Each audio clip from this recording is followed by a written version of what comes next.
Bonjour à tous, j'espère que vous allez bien. Je suis ravie de vous retrouver dans cette nouvelle vidéo pour vous parler des émotions. Il est souvent question de difficultés à gérer ces émotions, car nous ne comprenons pas ce qu'elles ont à nous dire.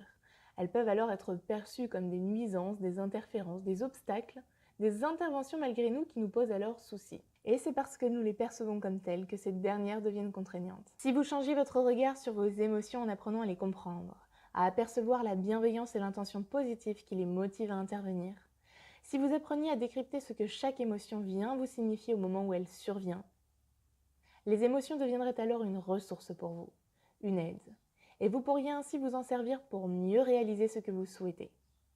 Encore une fois, il est question de la perception que vous adoptez. Les choses n'ont pas de valence positive ou négative. Je dirais que chaque chose n'est que ce qu'elle est, neutre.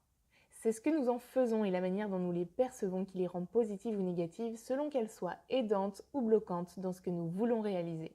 Vous avez le pouvoir, ce qui est génial mais pas tant, car cela implique aussi que vous avez la responsabilité de votre propre réussite et que vous n'avez donc pas d'excuses et qu'il n'est pas justifiable que vous vous placiez en position de victime. Et c'est pourquoi trop peu de personnes acceptent d'avoir le pouvoir sur leur vie. Car il faut avoir le courage d'accepter que lorsque quelque chose ne fonctionne pas, nous en avons la responsabilité. Et c'est à nous de faire autrement pour que les choses soient autrement. Consciemment ou non, la majorité des gens optent pour la facilité, qui est de penser qu'ils n'ont pas le pouvoir sur les choses ni sur leur vie. En tant que victime, c'est alors un moyen pour eux d'attirer l'attention et l'amour des autres, qui viennent les réconforter comme l'on réconforterait un enfant qui pleure.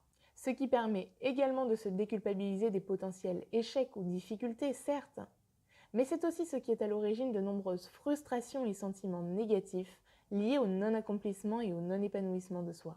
Dans tous les cas, il y a toujours un prix à payer. À vous de déterminer le prix que vous êtes prêt à payer. Celui d'endosser la responsabilité de ce qui ne fonctionne pas, vous donnant en revanche le pouvoir de faire de votre vie ce que vous voulez qu'elle soit, ou celui de vous placer en tant que victime et bouc émissaire de ce monde, auquel cas vous serez malheureux et ne connaîtrez pas cet état d'épanouissement et de bonheur. Méconnaissant désormais les paramètres, les règles du jeu de la vie si je puis dire, vous n'avez plus le droit de vous plaindre.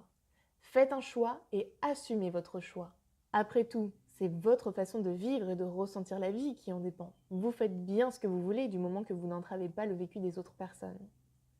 Bien que, quand bien même vous entraveriez leur vécu.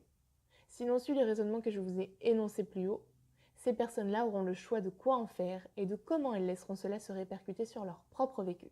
Et si vous souhaitez être accompagné, faites appel à un expert, coach ou thérapeute. Mais en bref, décidez. Que vous le vouliez ou non et que vous la preniez ou non, il est de votre responsabilité d'avoir la vie que vous avez. Pour plus d'informations et de contacts, je vous donne rendez-vous sur mon site internet www.marionbognitchev.com.